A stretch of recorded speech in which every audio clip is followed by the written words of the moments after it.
Ducks, it's Simon here. Welcome back to the Hermit's Cave. Hope everybody's doing okay. We're at the midweek point. We're almost at Christmas.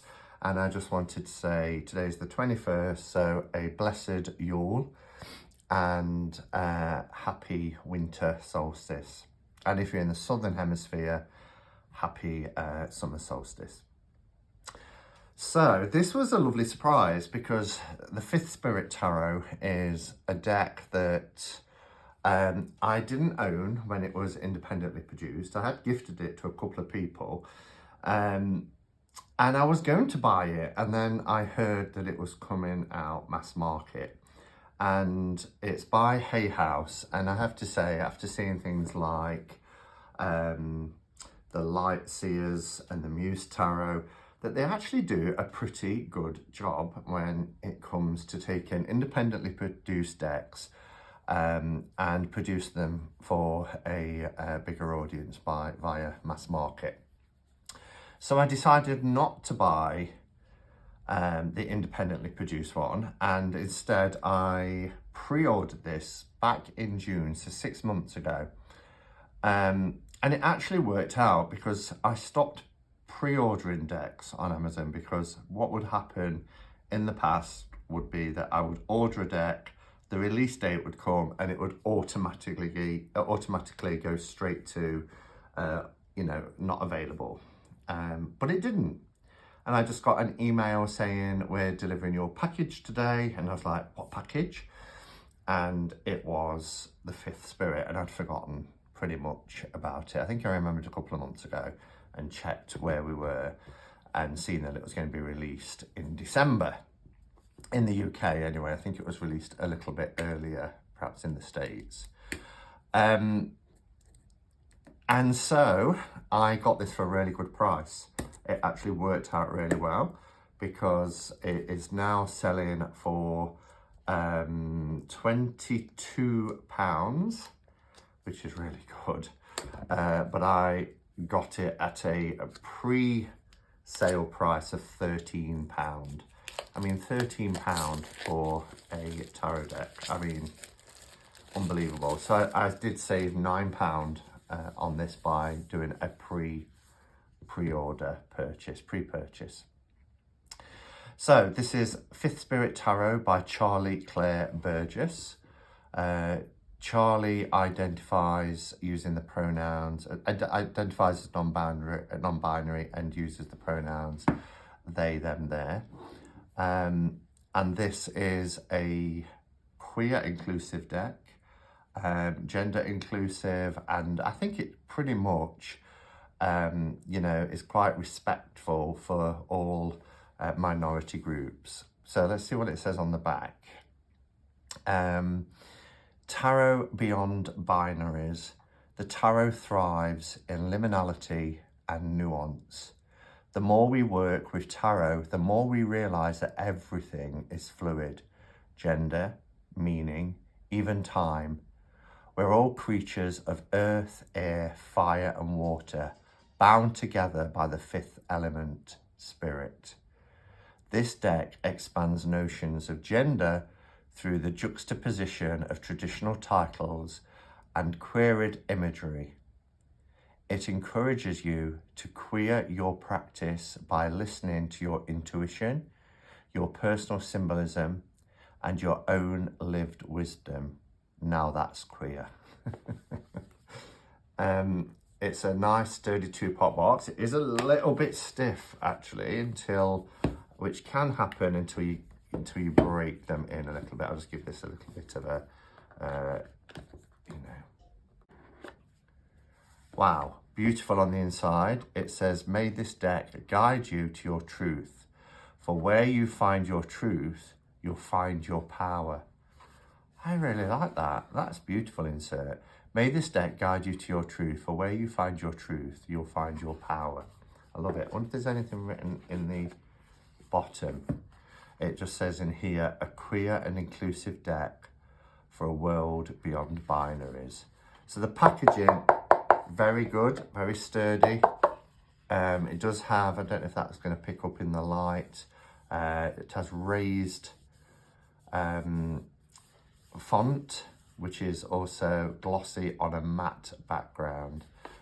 So it's a really nice design box. Again, £13. It is a thick deck. The cardstock feels amazing. I think the independently produced deck was on linen cardstock, whereas this cardstock, can you hear that? It has like a really nice matte finish. That is beautiful, actually. That's really nice. So they've done a good job. I mean, for a mass-produced deck, this is, it's got to be at least 350 GSM. Nice thick deck, beautiful. We have the little book here, the guidebook, which is, oh, how many pages? 110, maybe that was 109, so about 110 pages. It's got all the information in here about each of the cards. Let's have a look at the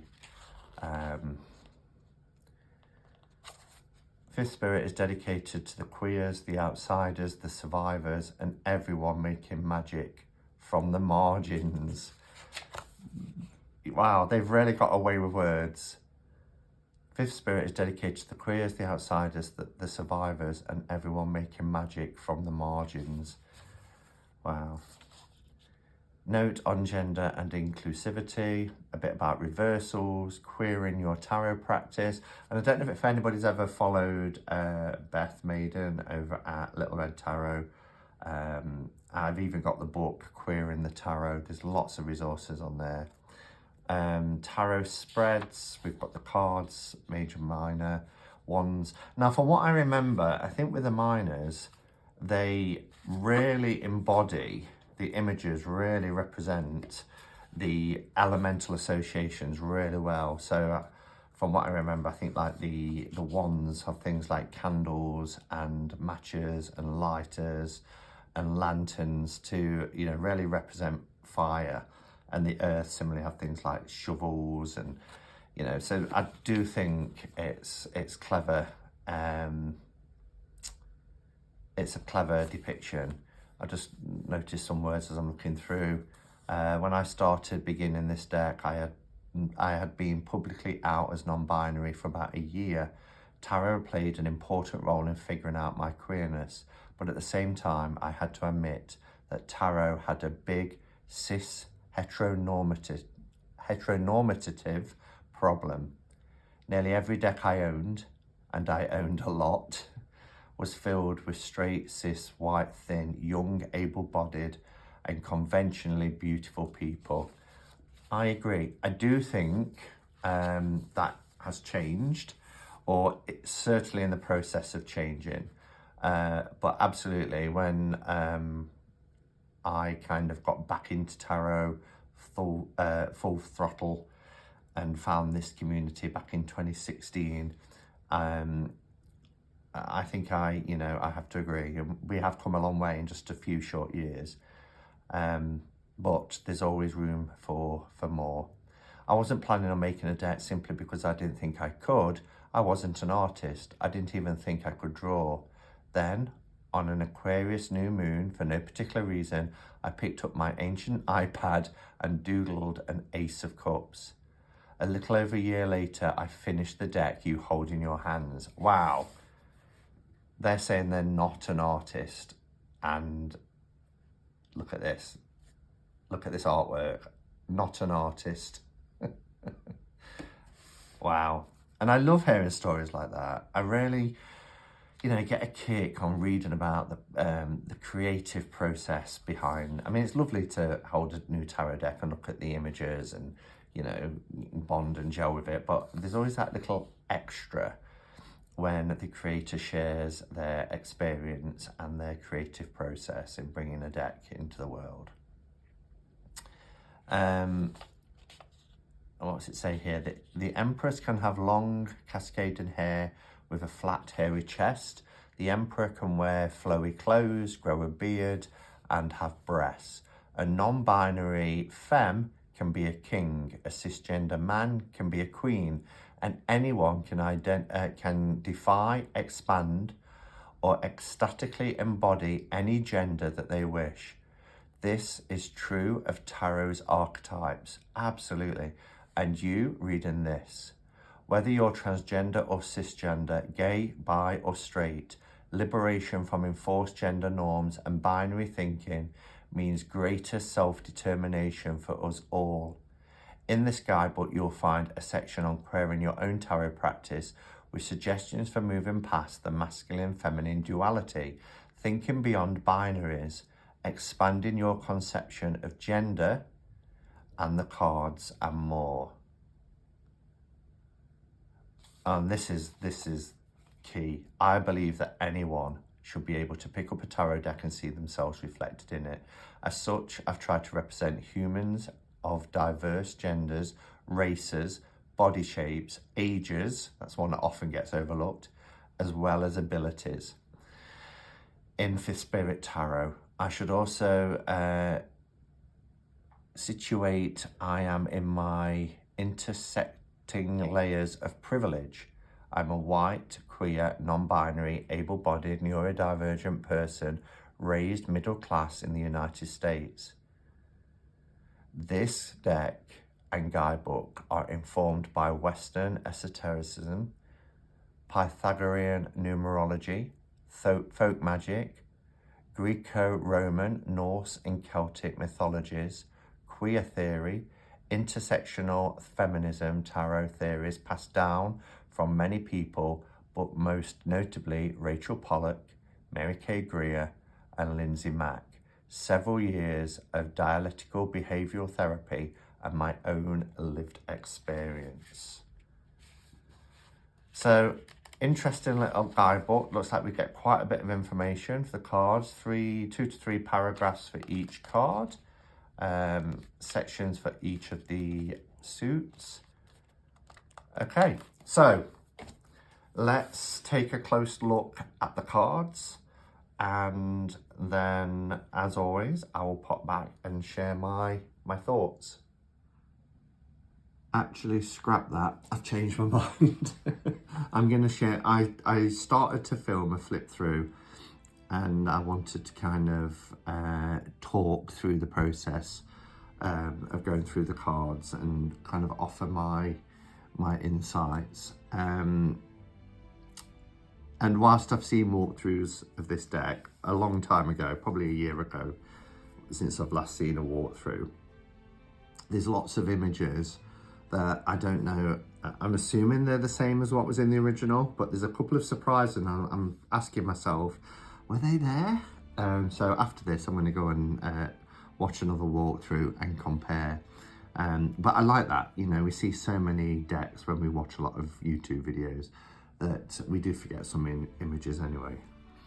But yes, so here we have our Fool, quite a traditional Fool.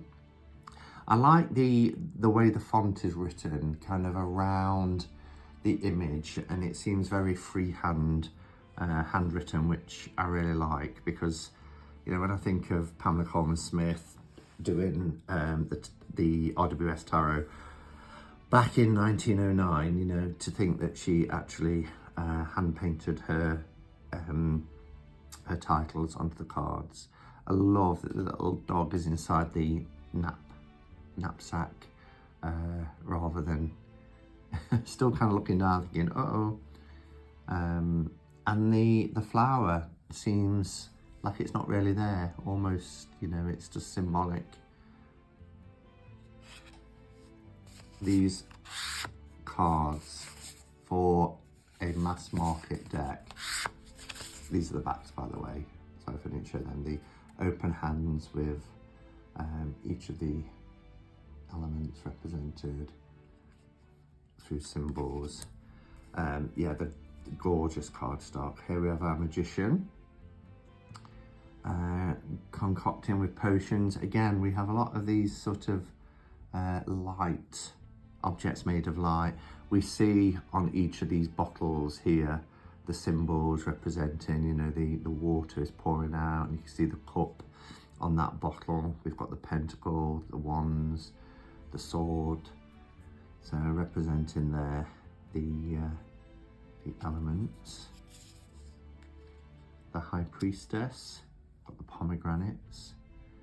I love that with the High Priestess here, we get the traditional symbols, you know, the black and the white column. We get the crescent moon and the pomegranates, as I mentioned. We get this chest, this secret knowledge that you need a key to open up. But I love how the word tarot is tattooed onto the forearm there. The Empress is beautiful. Again, see what I mean about the font, how it kind of, you know, the is to one side to make way for the handle of this little sickle here. Again, cut pomegranates here with the seeds exposed. We've got the wheat. And there's tattooed symbols here. I think that says art, A-R-T. And then we get the earth association here with the symbol for earth on the thumb. Here's our Emperor. These cogs. That actually looks like a masonry symbol, which is interesting.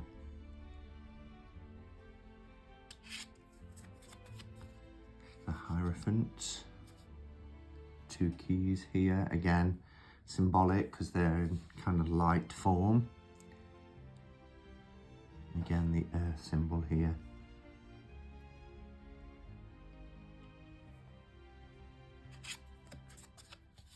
The Lovers.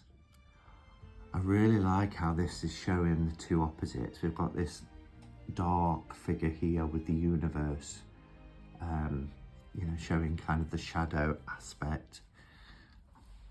It's beautiful. Almost like a mirror image, but the universe within.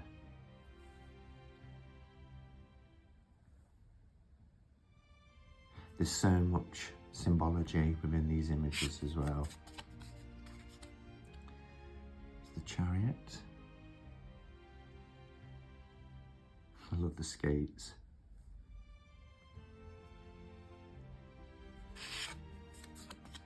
Strength is beautiful. Love and trust.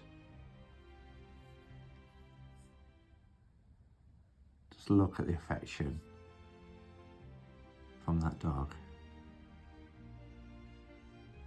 Taken off the lead and the harness.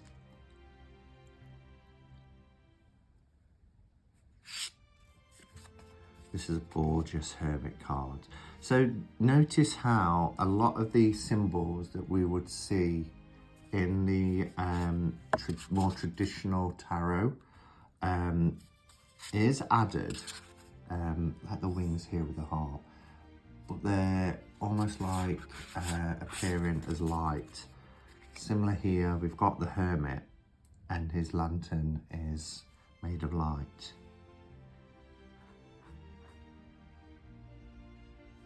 I'm saying his, I'm assuming he, and I shouldn't. Their lantern. Wheel of Fortune. Fortuna here, I love the fact that they're blindfolded as that wheel is being turned.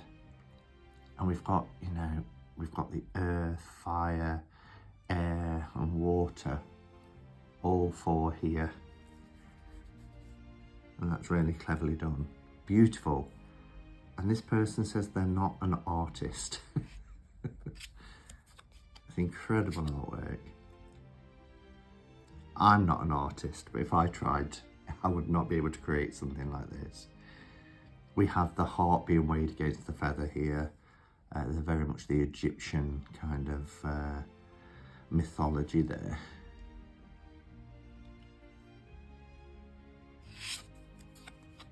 The Hanged One.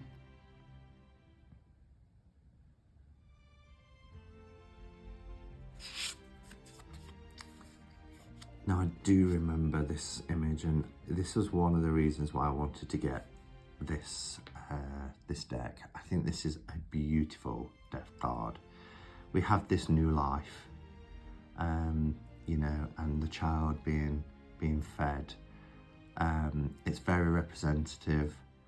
We've got, you know, ages represented, and it's going from the new life through the passage of time and then to death. It's gorgeous. I love the purple background as well. Here we have temperance. 1 foot on land, 1 foot in the water, quite traditional here. We've got the water and the fire. But even the detail of like the boots cast to one side so that they can paddle. And look how the shadow comes through the word temperance. It's the little details like that that's really, really interesting. The word is part of the image. Here we have the devil. Can't quite make out what's on the underneath of the shoe there. But we've got the inverted pentagram there, and they are puppets on a string. As you can see, the hands of the devil pulling the strings.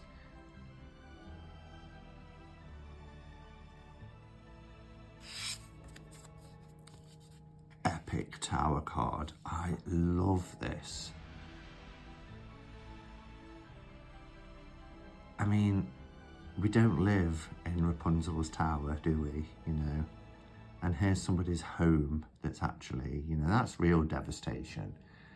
You know, your safe space, your place of sanctuary that's being struck here and demolished. And the upheaval that would cause is a real tower moment. I love how this person is shadowy.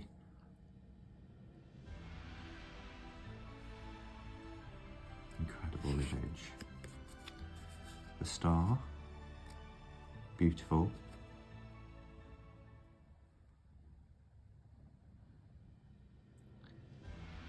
Again, we've got lots of symbols, astrological symbols there, I believe, yeah.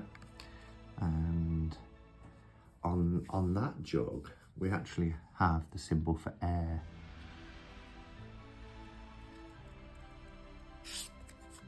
Look at this moon card. How amazing is that? There's almost a light, a glow coming from this moon. I don't know if that's picking up on camera, but it's like it's pulsating. I love it.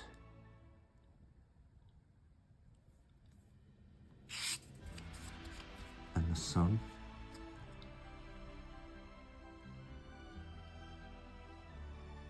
A happy couple here with the little dog.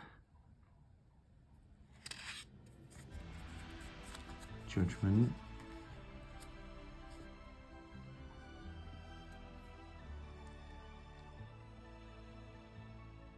We have the St. George's flag there on the back. And there's the world card. Again, we have the elements represented, but we have them represented here with animals, or the water jug here. Okay, and then we go into our minors. Excuse me. Apologies for the sirens as well, if you can hear that. Yeah, so I just think that the minors are illustrated beautifully. I mean, the whole deck's illustrated beautifully, but in terms of representing that elemental association. So we have the Ace of Wands, and we have this lighter. And then we have a match and a candle. It's got a very long wick, which is interesting. The Three of Wands. Like those sky lanterns. The Four. That's inviting, isn't it? We get the lanterns, but we also get the,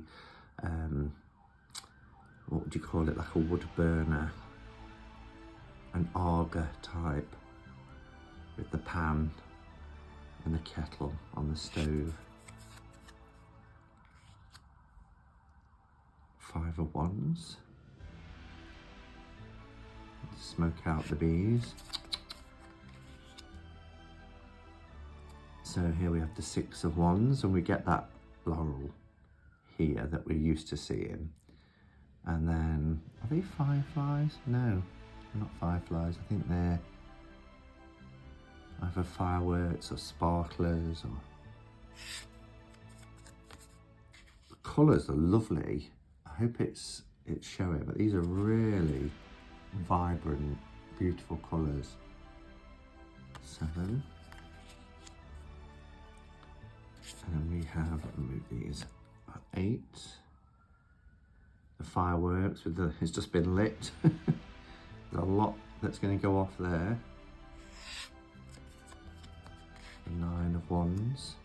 This is beautiful. Such a beautiful card. We've got these 2 arch windows here, one with the moon, one with the star. And it's almost like the transition between night and day, because you can see it's lighter here through this window. And as the moon goes down and the sun comes up.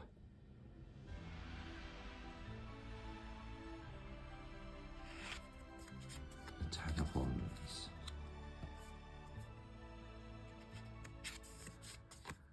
And then we have our courts. We do have the traditional page, knight, queen and king, as you can see here. Although not traditionally represented, but just in terms of their titles. And remember, anybody, that's what an archetype is. You know, an archetype is genderless.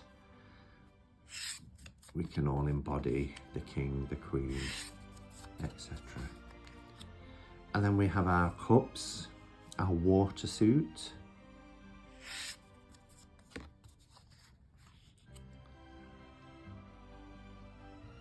I love this knot. It kind of reminds me of like the hand fasting. And again, we have the polar opposites. We have the moon and the sun in opposite corners. 3, 4.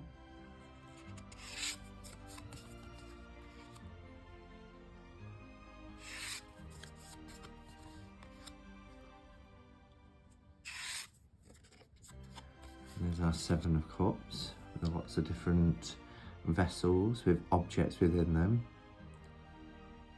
Like we see the cups in the RWS.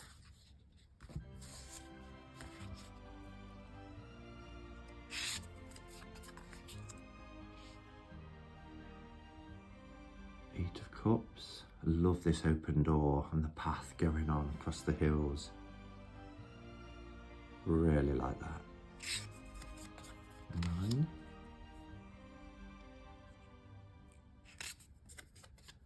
And the 10 of Cups. We get the rainbow there that we're used to seeing.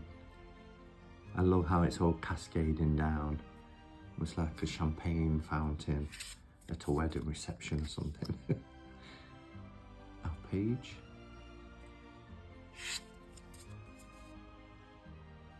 Interesting, because I was looking for the fish, but yeah.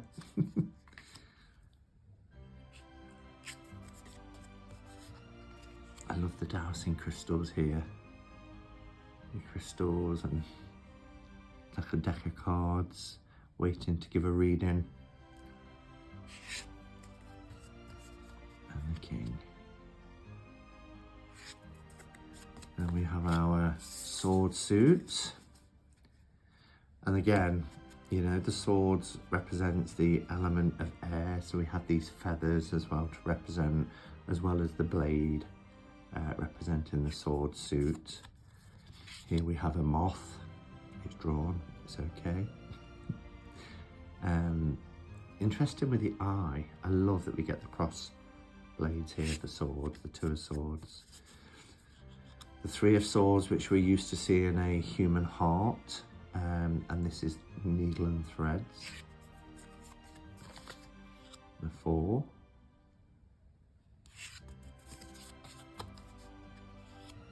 5. I noticed which is different to the majors, we do have like a separate box for the font, so it's not part of the image. This is a beautiful Six of Swords. I love that. Look at the sky, different shading. And we get the light, so it's either, you know, the sun coming up or going down. But that boat going across, it has nails on it to represent the swords. And the Canadian geese flying in the V formation, which, if you've ever read the analogy of Canadian geese and why they fly in a V formation, that's quite clever, you know. The one at the front shouldering most of the burden, and then when that one gets tired, it goes to the back and they all take their turn to get to where they need to go to. And if one becomes ill and goes down to the earth, two others will fly down from the formation and stay with it till it either regains strength and they can continue on the journey, or it dies, and then, you know, but they're with it. Seven of Swords. The Eight is scissors and material. Cutting through, you know, if you think about the Eight of Swords, that kind of self-made imprisonment through our thoughts. And, you know, always trying to find a way out. And here it is. Just cut through those bounds, those things that bind you. Different knives and blades and things here. It's quite a hard-hitting, I mean, you've got the black sky, you've got the bird with the pins, but then you've got this kind of egg, and this, even though it's skeletal here, it kind of represents that, you know, things will come round again.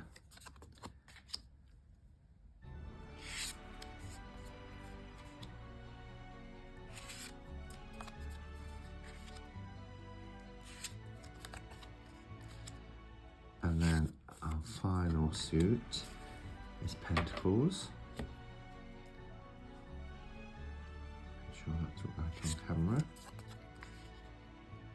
So we've got this little, what do they call them? Is it not a trowel? Little, I forgot what they're called now. I used to have one when I was a kid to help my dad with the gardening.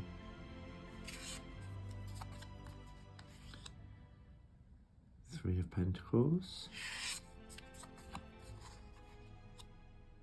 That's interesting, isn't it? In the roots of that tree that has been chopped down. Five. Wow, we do get that sort of bleakness. The snow, the bones of something that's fallen.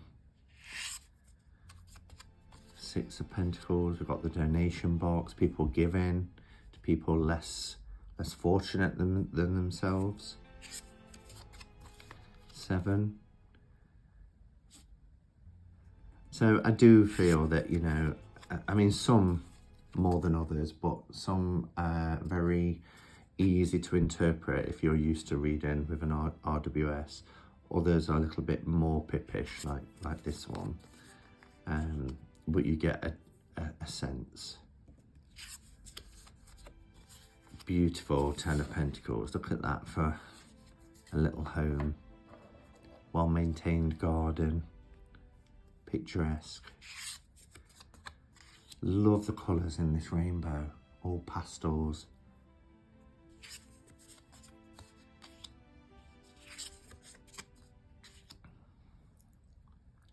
Little rabbit.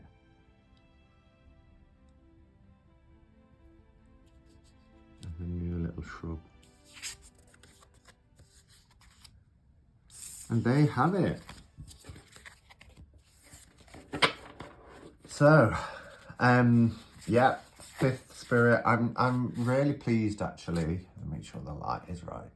I'm really pleased that I waited for the mass market version. because the quality is fantastic. Really, really nice cardstock. The clarity of the print, the artwork is sharp. It's just a beautiful deck. And you know, for £22, if you're buying it now, like I said, I got it for 13. This is probably the best value I've spent on a tarot deck. £13 to get a deck of this quality is fantastic. And Hay House, their prices do drop on Amazon. I think from last time I saw, Lightseers was going for about £12, which is brilliant. And the production quality is fantastic for this deck. So I'm super impressed. Really glad that I've got it, finally. It's a deck that I've wanted for about 18 months. So yeah, and I'm glad, you know, that Hay House has released this deck. And I just wanted to say as well, because Hay House tend to get, within our community, some bad press for not being inclusive. Well, you know, that can't be said with this publication. Does that forgive everything that's happened in the past? You know, we have to keep moving forward, is all I'm going to say. We learn and we move forward. And for them to pick this up and produce this deck, then kudos to Hay House for doing that. Thanks for watching, everybody. See you soon. And again, blessed Yule, and have a wonderful winter solstice. Until next time, go in peace. Namaste and blessed be.